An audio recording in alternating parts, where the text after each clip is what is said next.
Tyler Shough's rookie year left no doubt. He deserves every bit of recognition over Jaxson Dart, numbers and performances alike.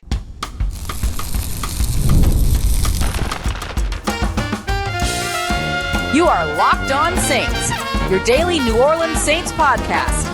Part of the Locked On Podcast Network, your team every day. What is good, Who Dat Nation and Who Dat family? I am your host, your friend Ross Jackson, New Orleans native, your New Orleans Saints expert and credentialed member of the media covering those New Orleans Saints as the Saints beat writer over at LouisianaSports.net. And on today's episode of Locked On Saints, we're setting the record straight when it comes to all the wild claims that Tyler Shough did not deserve to finish above Jaxson Dart in Offensive Rookie of the Year voting. We'll discuss why this actually goes far beyond the singular award and the fun that's going to come out of it. We'll also take a look at some advanced stats as well as some key critical context around why Tyler Shough was able to show up in the bigger situations that and how that helps to separate Jaxson Dart. And we'll also take a look at 20 different categories that also allowed Tyler Shough to separate himself in the conversation. We got all that and a little bit of lanyap for you on today's episode. We appreciate you very much, whether it's your first time or your next time being here with us this time, making us your first listen, and being an everydayer here on the show, which is a proud part of Locked On Podcast Network, your team every day. Today's episode brought to you by our friends over at FanDuel. The winter games are on, and there's no better way to follow them like making a bet over at FanDuel, where you can play your game. The New Orleans Saints rookie quarterback, Tyler Shough, who just had a fantastic weekend right out there, riding on the crew of Pygmalion, having a great time. As the Grand Marshal for the parade continues to embrace the community, was also the runner-up for AP Offensive Rookie of the Year, receiving a head-scratching 5 votes in the process, but that has not been the big conversation, despite the fact that it was Tetairoa McMillan who won the award, who again, as I've said many, many times, has his claim to the award. We all knew was going to win the award. The biggest thing for me when it came to Tyler Shough was 5 votes, for real, but we talked about that before already. So but despite it being that Tetairoa McMillan won, that's not an outrage to anybody. That's fine. Everybody gets that. However, it seems that there is this larger outrage centered around Tyler Shough for people that are in Jaxson Dart's corner, that Jaxson Dart should have finished higher in terms of points and in terms of votes, first place votes, than Tyler Shough did. Which is interesting because Jaxson Dart didn't just finish behind Tyler Shough. He also finished behind TreVeyon Henderson, but no one seems to be talking about that for some reason. Jaxson Dart finished with 1 first place vote and a total of 88 points, which falls behind both TreVeyon Henderson as well as Tyler Shough, who finished with 5 first place votes, as we mentioned, and a total of 168 points in terms of the overall voting points as well. TreVeyon Henderson was in like 145.0. So I wanted to take a look at a more sort of measured, stats-based, as objective as possible approach, which again can only be as objective as, it can only be so objective because I am out to try to make an argument in favor that, like, look, Tyler Shough did deserve to finish second, so it's always going to be a little skewed, but at least I'm willing to admit that. And I'm also not willing to do something else. I'm not willing at all to diminish Jaxson Dart's rookie season or say that he played poorly or say that he did anything wrong. Jaxson Dart, I think, had an impressive rookie season. Tyler Shough, I think, had an impressive rookie season, but there were critical moments that ended up separating these two in terms of their conversation. So what I did was that I went through 21 different categories with 20 of them really mattering. The 21st category was looking at the number of starts that each quarterback had. Jaxson Dart had 12 starts on the season. Tyler Shough had 9 starts on the season. That's relevant in a couple of different categories in both quarterbacks' advantages, right? It's relevant in Tyler Shough's advantage because he had more passing yards despite playing in fewer games. It's relevant in Jaxson Dart's advantage because he turned the ball over 1 fewer time than Tyler Shough did with 3 extra starts having been played. So that's the reason why I considered the starts in, but I'm not going to say, one quarterback started more games than the other, and therefore that's good news for that quarterback. That's an organizational decision. That's not a quarterback thing. So I looked at a bunch of different stats and categories, 20 different ones that include things like wins, passing yards, general passing stats. I threw in a rushing category as well because that plays into a part of Jaxson Dart's value. I mean, the guy had 9 rushing touchdowns this year. And, Tyler Shough had 3, and 2 of them were the only touchdowns that his offense scored against the Tampa Bay Buccaneers in a game that they won, or that the Saints ended up winning. But I do think that that's a big part of what Jaxson Dart's game is. You can't tell the story of Jaxson Dart without talking about his rushing contributions. And then I looked at a bunch of situational stuff as well as some clutch metrics. We're going to get to the clutch metrics in a little bit because they deserve their own category. But when it comes down to everything for these 20 categories, Tyler Shough ends up winning out more categories than Jaxson Dart. Tyler Shough wins 12 of the 20 categories. That's 12 versus 8 if you're keeping track at home. And so that included wins, where he had 5 versus Jaxson Dart's 4. Again, additional context there in that Tyler Shough won more games that he started than lost, whereas Jaxson Dart won 4 games that he started, while the Giants, I'll say, because one of the games he did not finish, that he did start, he played like 70% of snaps in that one.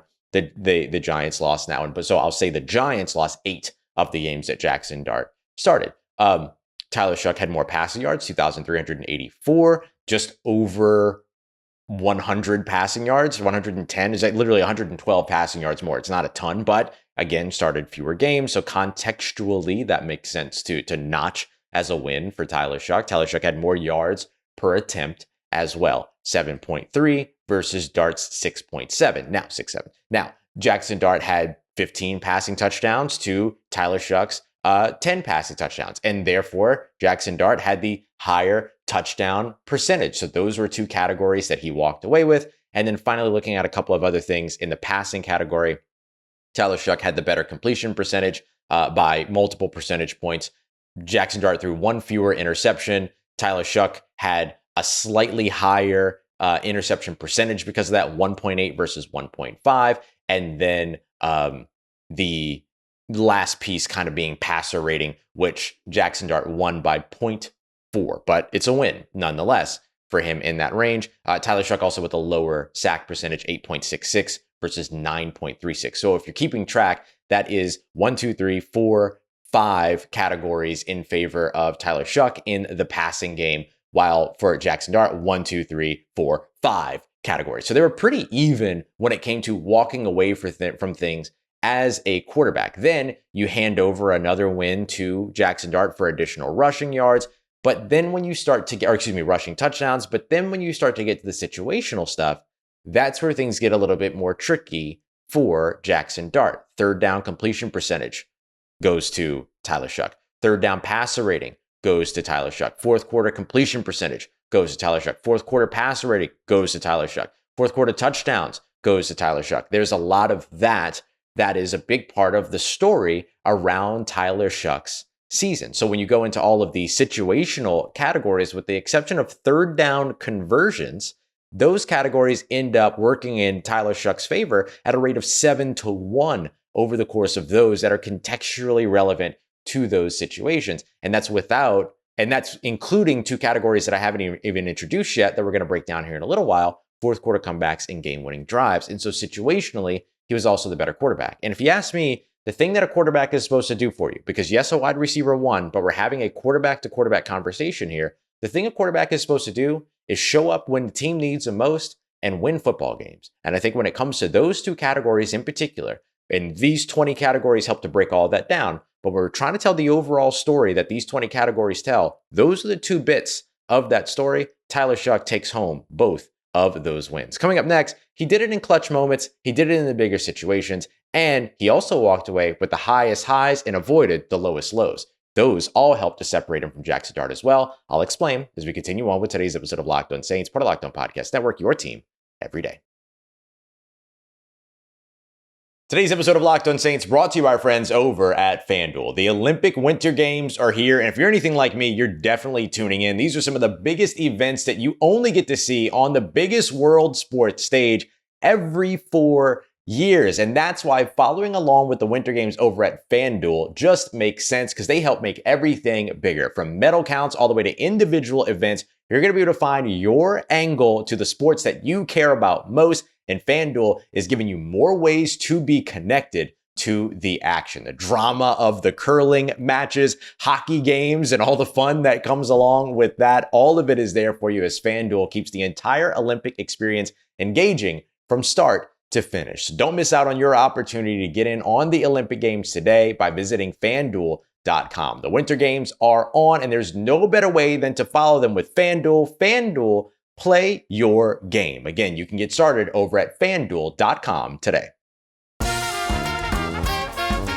All right, family. New Orleans Saints quarterback Tyler Shough absolutely deserved his better placed finish over New York Giants quarterback Jaxson Dart. And it's not because Jaxson Dart did anything wrong or played poorly. It's just that Tyler Shough did the things that quarterbacks are supposed to do in the biggest moments. I think one of the biggest separating factors between the two of these candidates was Tyler Shough's ability to be able to finish games and win games for the New Orleans Saints. We appreciate you very much, as always, making us a part of your day, being here with us, making us your first listen, and being an everydayer here on the show. Don't forget, we're here with you every single Monday through Friday, even here throughout the offseason. We're not going away at all. Glad to be home from the Super Bowl. Hopefully you kept up with that between our Everydayer Club and the show here, and you enjoyed the coverage. You can check out more from the Everydayer Club below by checking out the link in the description. The New Orleans Saints quarterback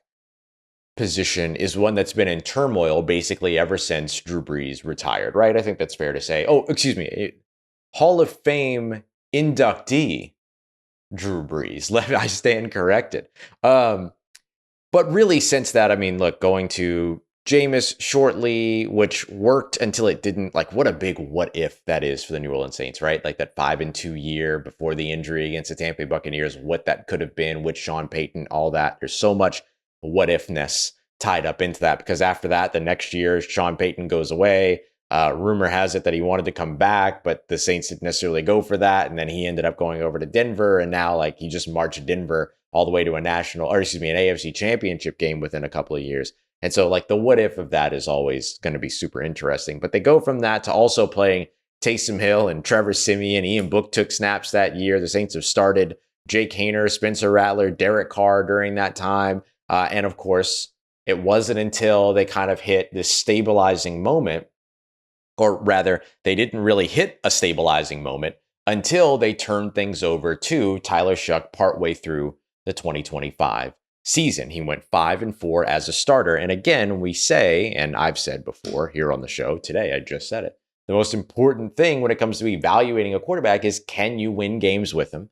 And then can you win games because of him? And Tyler Shough proved that not only can you win games with him, and that transitioned the conversation away from the, well, you're not losing because of him conversations that were happening. Now you get into the, hey, you're not just winning games with him, but he's winning you games. Case in point, Tampa Bay, right? Saints offense really couldn't get much going. It was sluggish. It was gross out there, all that. And just in terms of like weather and everything. And then, he runs in for 2 touchdowns, one on the design run, another on a just really, there's a word I want to use, but just tenacious, I guess, scramble as he goes into the end zone. And Tyler Shough proved that he could also win you games. He proved that he could elevate talent around him, right? Both of these quarterbacks dealt with injured supporting cast. Tyler Shough hardly had Alvin Kamara throughout the season. He lost Devon Vele soon after he became the starter. The injuries on the interior of the offensive line were crucial for the New Orleans Saints, including starting center Eric McCoy, and then finished up the season without Chris Olave on the field, where he's throwing the guys that were on the practice squad, or added to the practice squad, just weeks before the final game of the season. Meanwhile, Jaxson Dart was without Malik Neighbors for the majority of his time, maybe actually his entire time. He was dealing with the losses of many players on the offensive line. His best running back support was Tyrone Tracy, who had just over 700 yards. Meanwhile, Tyler Shough didn't have a 500-yard rusher on his roster and actually led his team in rushing touchdowns with a trio, right? So there's those pieces that we have to look at and kind of understand contextually, like, okay, yeah, both of these quarterbacks dealt with, having to elevate, not having to, but getting the opportunity to prove that they can elevate the talent around them. But the separator for me was how Tyler Shough performed in crucial situations. We talked about third down, fourth quarter, some things there where Tyler Shough absolutely dominated each of those categories, from completion percentage and passer rating on third down and fourth quarter, on fourth quarter touchdowns as well, which of course can win you games. But how about game-winning drives and fourth quarter comebacks? 2 fourth quarter comebacks for Tyler Shough, 3 game-winning drives for Tyler Shough, 0 and 0, right? 0 in both categories for Jaxson Dart. Now, again, I want to be very careful, because when you hear this conversation over on the other side, it's laden with insults around Tyler Shough and how Tyler Shough will never be as good as Jaxson Dart and all these other things and all that. I'm not going to go down that path. That's not important. The important thing is, like, how did these guys actually perform? I don't want to get into a bunch of hypotheticals, and I certainly don't want to get into diminishing or being reductive of the performance of one of these other quarterbacks. Jaxson Dart had a good season. Jaxson Dart played in fewer games, played in more games and threw, and threw fewer interceptions, had fewer turnovers. Like, I can sit here and say good things about Jaxson Dart, but part of the reason why I don't mind saying good things about Jaxson Dart, and I think this is where the argument on the other side falls short, is that by saying good things about Jaxson Dart, it's not going to end up unveiling that the good things around Tyler Shough just mean more. On the other side of the argument, they can't say good things about Tyler Shough, because if you said any good thing about Tyler Shough, then all of a sudden you'd understand that, oh wait, Tyler Shough did that? See how the argument falls apart in that case, right? So I don't think, even when it comes to sort of the negative things that get spouted around Tyler Shough, I don't think that it's animosity towards Tyler Shough. I think it's just indicative of a bad argument. It's indicative of an argument that can't hold its own water. And that's why I love doing things like this, because I don't have to diminish Jaxson Dart. I have no concerns. I have no reason. I have no desire to diminish Jaxson Dart in this conversation, because Tyler Shough was that good. You can rest the laurels on Tyler Shough's performance, as opposed to trying to dismantle the performance of the other quarterback to try to make one of them look better than the other. Both of these quarterbacks had great seasons. Tyler Shough just delivered in situations where Jaxson Dart didn't. Tyler Shough just delivered in situations that matter regardless of what it is that Jaxson Dart did. So when it comes to being clutch, when it comes to his ability to, his 103.3 passer rating on third downs was the best in the NFL, not just amongst the rookie class, but amongst the qualifying passers with at least like 6 starts or something. He was the number one guy when it came down to that. His 87.7 fourth quarter passer rating was outstanding. His 62.8 completion percentage in the fourth quarter was outstanding. 5 fourth quarter touchdowns that he contributed through the air, right? So there's all of these things that I think are part of the criteria to where it's indicative of the fact that Tyler Shough's side of the argument holds up with his performance without tearing down the other performance. Also, his best performance came against the Tennessee Titans. 22 of 27, 333 passing yards, 2 passing touchdowns, a 142.7 passer rating in a win. Whereas you look at Jaxson Dart's best performance, that was a 34-17 win over the Dallas Cowboys, the worst defense in the NFL. Now, I will say, though, that Jaxson Dart gets a lot of grief because he had a 33-yard passing day up against the Minnesota Vikings, but we have to keep the context true here, that was the number 1 passing defense in the NFL when it came to, the number 2 ranked passing defense in the NFL when it came to the Minnesota Vikings. But one of the things that I think is so important is that if you look at Tyler Shough's quote-unquote worst performance, it was in a win against the Tampa Bay Buccaneers, because there wasn't a lot of air game available in that one. He still completed 13 of his 20 passes, but he only threw for 144 yards, and he ran for 2 touchdowns and helped to win that game despite throwing an interception at an earlier point. And so my point here being that even on Tyler Shough's quote-unquote worst performance, he still won you football games. And for me, that is absolutely one of the biggest separators and one of the biggest reasons why number 6 finished higher than Jaxson Dart when it came to the Offensive Rookie of the Year voting, and why it was absolutely deserved. Now, here's the other piece of the good news. It's not just about this award when it comes to these passers. And we haven't heard any public comments from either of them about one another, but I'm going to venture that they're actually pretty tight, and that or at least have a lot of respect for one another. And that could mean a friendly rivalry is brewing, and it could be the next big thing in the NFL. Let's get to that next as we continue on with today's episode of Locked On Saints, part of Locked On Podcast Network, your team every day.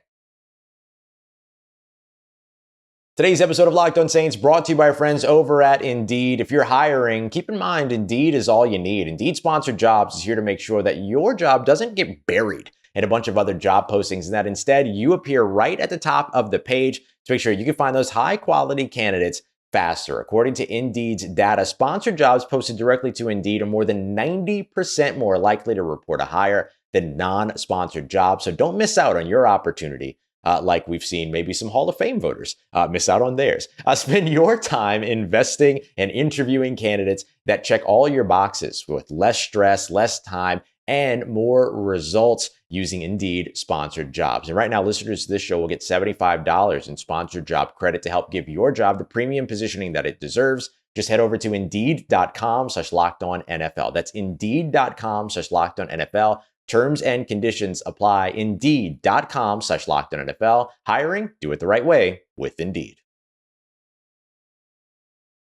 Let's get it, Who Dat Nation. Now that we have effectively dismantled the ridiculous argument that Tyler Shough shouldn't have finished second when it came to, well, the ridiculous argument isn't that he shouldn't have finished second, because I think a lot of people would say, yeah, no, he shouldn't have finished second. He should have finished first. But people, the big argument that we addressed here was the comparison between the two quarterbacks. And now that we've dismantled that ridiculous argument, let's discuss why this is really only the tip of the iceberg for this conversation. The part about this that's actually really fun is actually watching like the Saints fan base and the Giants fan base kind of go at it. And this is the stuff that breeds really entertaining football at a later time. You might think back to conversations and arguments between I'm going to go off the rails here. Please understand what I'm saying is level of competition, not necessarily level of success for these quarterbacks, okay? It's too early to be making these types of comparisons, but you'll probably remember very early on in their tenure, Chiefs fans, Ravens fans, Bills fans bickering about which of their quarterbacks was the better quarterback. I think eventually Titans fans will be able to join this conversation as well. They're not joining it right now because the framework wasn't there for Cam Ward to be really a high vote getter when it came to offensive rookie of the year. But I think there's arguments that people made around like, hey, Cam Ward should have at least gotten like some votes for offensive rookie of the year and all that. And some would even say first place votes. And so what this does is that this creates a really fun opportunity for a long-standing friendly rivalry to kind of begin between these quarterbacks. And how good does it feel? Think about this, that Saints fans are a part of that conversation. After years of quarterback turmoil and, Chipotle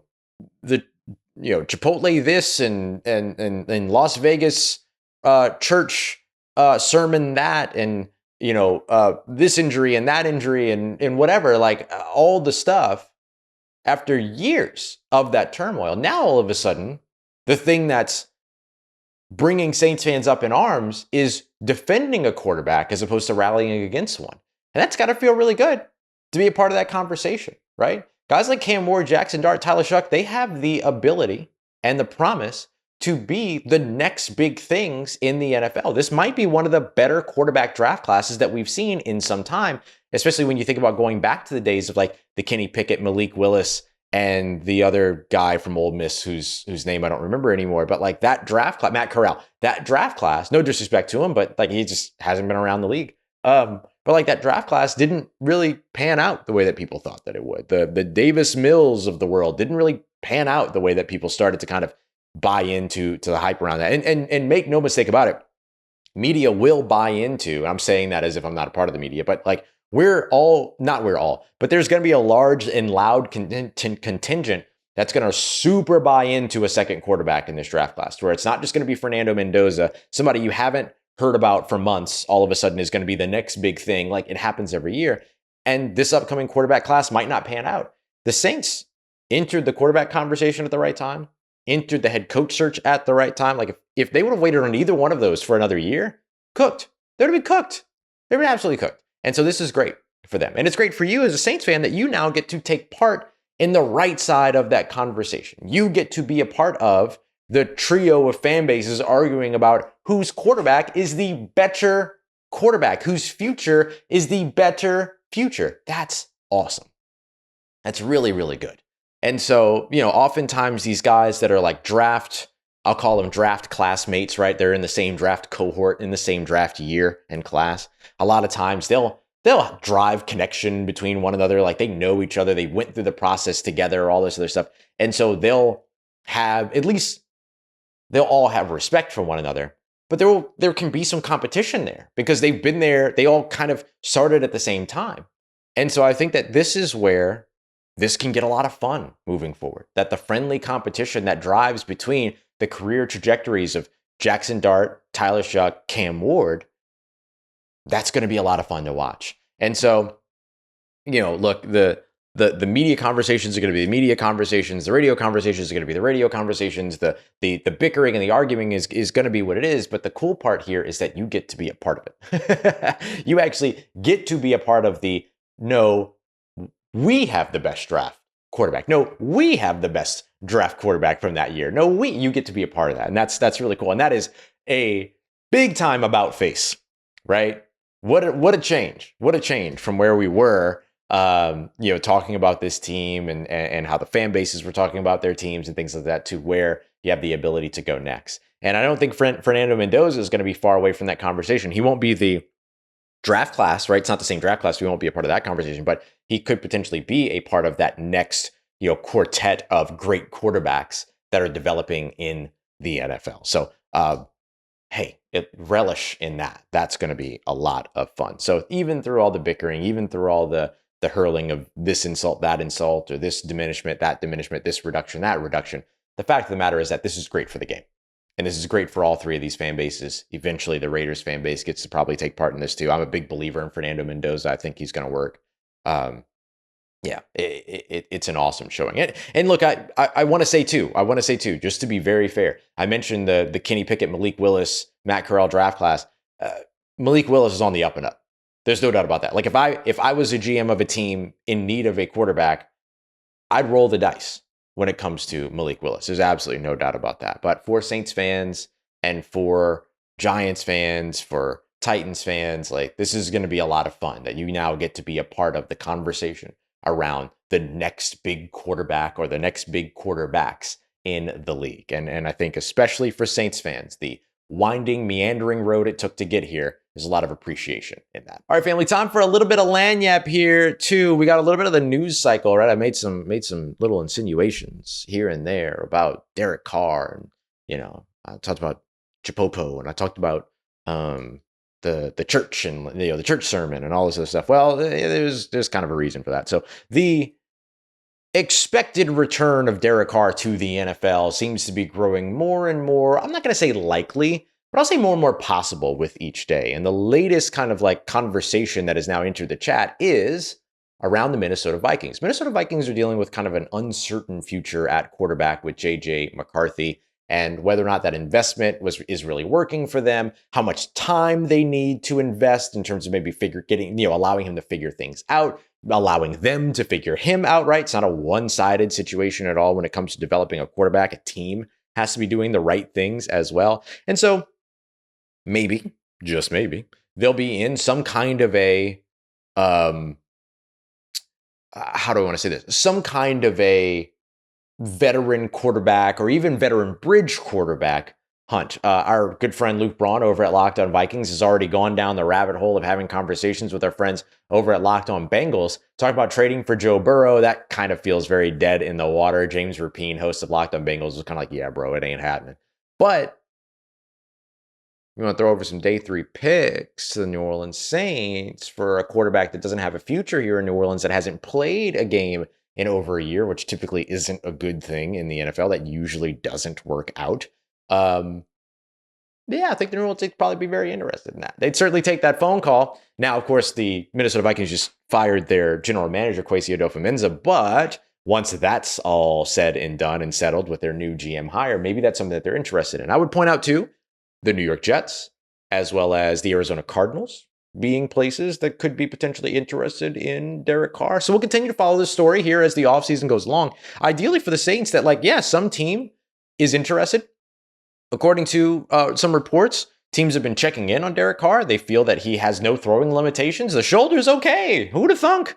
And so with all that, there's a chance that the New Orleans Saints could be receiving some compensation if a team gets real froggy and wants to leap for a Derek Carr. So we'll break that down a little bit further throughout the week here. And of course, we'll continue to track the story. We'll go through some some situations, right? Like some scenarios like, this team would offer this team could offer that, so on and so forth. So we'll dive into all that here throughout the week, but at least wanted to give you the update that like, this feels like, let's say that there's smoke, right? There's smoke. We don't know if there's fire yet, but there's certainly smoke. All right, family, coming up on tomorrow's episode with this year's Super Bowl results, tell us about the New Orleans Saints quarterback situation. We got that for you tomorrow. We'll see you then. Appreciate you very much as always. Making us a part of your day, part of your routine for saying yes to me and the show. If you see me, please say hi. And if you need anything else around your New Orleans Saints in between these episodes, make sure you follow me on your favorite social media at Ross Jaxson, N-O-L-A. Hit me up. Let me know how the family's doing. Let me know how you're living. Let me know how you're momming them. And trust you, that nation. I'll holla at you.